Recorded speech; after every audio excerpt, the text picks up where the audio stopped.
I bid you welcome. I welcome you to my house. Welcome to my house. Welcome to my home.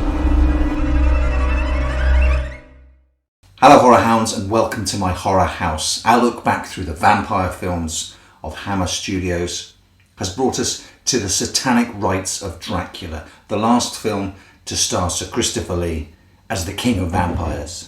It's also the last time we'll see Lee and Cushing face off together as Dracula and Van Helsing. It's the second of their Dracula in modern day London films and is a direct sequel to Dracula AD 1972 with 4 returning characters. The opening credits show a montage of modern day London with the shadow of Dracula slowly growing to encompass it all. As a mission statement, it is spot on, even if the film itself never quite delivers that. When Bram Stoker's novel Dracula was published in 1897, this was the Count's avowed intent. I long to go through the crowded streets of your mighty London, to be in the midst of the whirl and rush of humanity, to share its life, its change, its death, and all that makes it what it is. So, in Stoker's book, the Count does indeed operate in the contemporary London of its original audience. Off the top of my head, we've only seen him achieve this for 20th and 21st century film audiences in Dracula 2000 and Love at First Bite. And I can only recall him truly making good on his plans to use London as a new base from which to once again conquer and spread his web of influence in Kim Newman's excellent novel Anno Dracula. I'm sure there are other examples, so please let me know what I've missed in the comment section down below. Hammer had 2 stabs at placing Dracula at the heart of the modern day metropolis. But in AD 1972, he lurked around a deconsecrated church rather than place himself in that whirl and rush of humanity. He's even more of a shutaway here in Satanic Rites, but he very nearly manages to blooming well destroy all life on Earth. Up till now, as I've traced in my previous reviews, Dracula's plans have always been ones of personal revenge, very small scale, up close. I mean, he holds a grudge, does our Count. And now, all of a sudden, he's out of the traps with a world-ending plague apocalypse. He might take a century or so to get warmed up, but when he's in the groove, never let it be said that the Count lacks ambition. But we're getting ahead of ourselves. The engine of this story is a mystery, an investigation. It was nice to see at least parts of a police investigation in the previous film, AD 1972, and now we're a little further up the food chain as we begin in media res with a Secret Service investigation. A Secret Service agent barely escapes from an English country mansion house in which satanic rituals are being enacted. Before he dies of his wounds, he reveals to his superiors that 4 prominent members of English society, a scientist, a general, a government minister and a peer, are involved in a secret satanic cult. The Secret Service at play here in Satanic Rites of Dracula are a little more John le Carré than Ian Fleming, and I really do appreciate that. Knowing the investigation would get shut down as soon as the implicated minister gets wind of it, the Secret Service farms the investigation out to Scotland Yard's Inspector Murray. Murray suggests consulting noted occult expert Lorimer Van Helsing. This is how we get the welcome return from AD 1972 of Inspector Murray and along with him Lorimer and Jessica Van Helsing. This trio have all the hallmarks of the main cast of a groovy 70s supernatural investigation TV series. I'm actually pleased to be back in their company and could totally imagine a show where Murray is past strange, possibly occult cases by MI5 and investigates them in the field with Jessica whilst Van Helsing hits the books and solves the clues. A sort of Avengers meets Buffy meets the X-Files. I mean, tell me, when Jessica, suddenly a redhead in this movie, goes down into the basement with a torch to investigate. Tell me you don't immediately think of Dana Scully.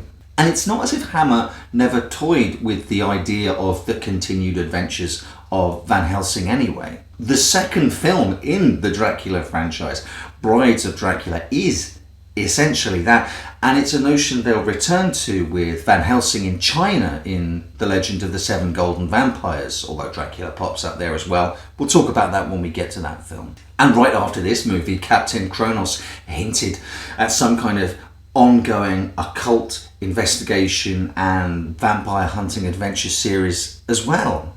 It never felt to me that Hammer could find anything particularly interesting for the character of Dracula to do, and yet kept circling back round to the character because Christopher Lee made such a bloody wonderful impression in the role in the 1958 Dracula, and people loved seeing him as Dracula. I also really like Peter Cushing's performance as Lorimer Van Helsing in the modern day. Very different to the gung-ho, almost swashbuckling Lawrence Van Helsing of the period films. Of course, a lot of this is down to age, but for someone of the caliber of Cushing, that's just an opportunity for him to cut the character of Lorimer out of a different cloth than Van Helsing. Lorimer's a little more thoughtful, more academic, and perhaps with a greater sense of his own mortality and a young granddaughter who'll be left after his passing. Perhaps he's a little more afraid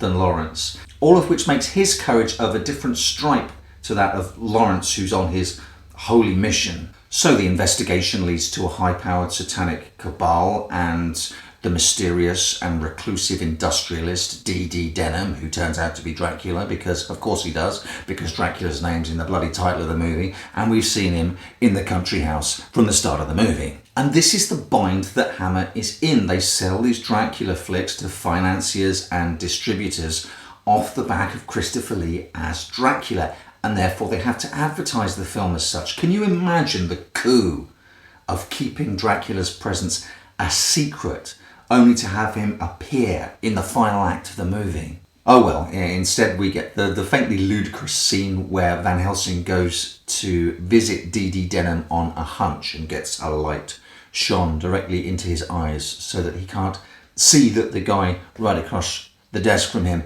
is Dracula, and Dracula uses a weird non-specific foreign accent so that Van Helsing can't hear that it's Dracula. It makes me think of Blofeld and Willard White from Diamonds Are Forever. Am I the only one who... I'll tell you what I do like about this scene.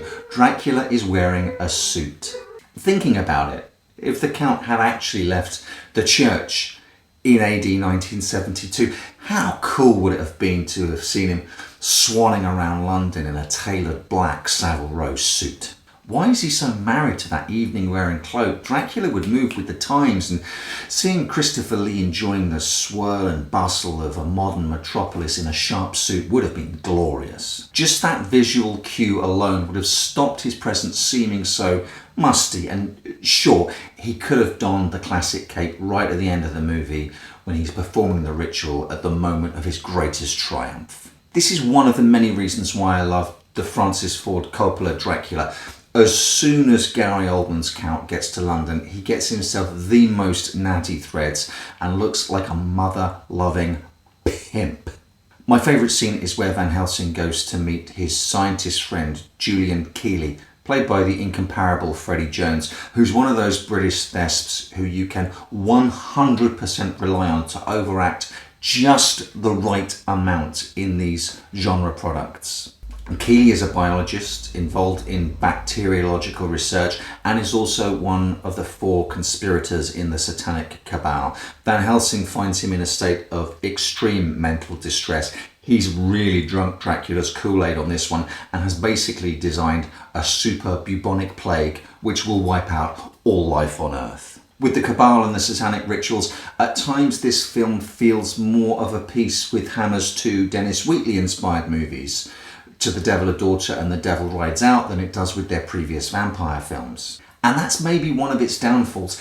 It would work much more comfortably as an occult-themed investigation, but once again, Dracula has to be tacked on somewhere. Hammer have to make more Dracula movies to stay solvent at this point, but they have nothing to say with this character. I like the idea of Dracula's nuclear option a lot more than the execution. The ideas at play here are much more interesting than those of its sister movie, Dracula AD 1972, but the execution in the previous film was a lot more enjoyable than the much more po-faced Satanic Rites of Dracula, where a basement full of chained up vampire brides seems more like a distraction than a piece of the puzzle. In the same way, I kind of also like the idea behind how Dracula dies over its execution. We learned long ago that if there's a scene in one of these movies where a character lists the ways you can kill a vampire, and one of them is a method you have never heard before, you can bet the farm that this is the way that the vampire will bite the big one at the end of the film. Here, Lorimer checks off the usual methods and then casually tosses in the hawthorn tree. Death by tree? Yeah, you betcha. It's what Jesus' crown of thorns was made of, apparently, and this is good enough to seal the deal.